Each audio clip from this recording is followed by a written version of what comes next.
بھکاریوں کی تعداد میں اضافہ کیوں ہو رہا ہے؟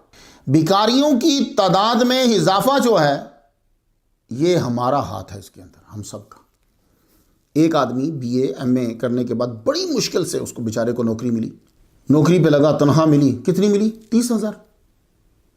اور جو بھیک مانگ رہا ہے اسے ہم لوگوں نے مل کر ایک ماہ میں 1.5 لاکھ روپیہ دیا ہے، کیونکہ وہ روزانہ کا 5,000 منیمم کما رہا ہے۔ تو جب دوسرے لوگوں کو معلوم ہوا تو وہ بھی اس بزنس میں شامل ہو گئے، جس میں جاتا کچھ نہیں غیرت کے سوا، آتا ہی آتا ہے۔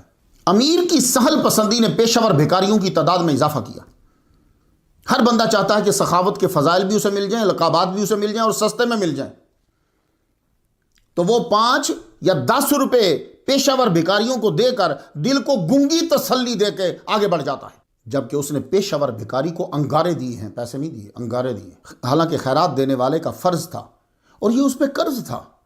خود جاتا مستحقین کے پاس جو رضائی کی طرح لپٹتے نہیں ہیں پیسے لینے کے لیے، بلکہ شرم و حیا، عزت نفس کی چادر لیے اپنے کام میں اور اسلام میں مصروف رہتے ہیں، یہ ان کے پاس جاتا اور نظریں جھکا کر دیتے تاکہ مجبور کی آنکھوں سے چھلکتی ہوئی مجبوری اور شرمندگی یہ نہ دیکھ سکتا۔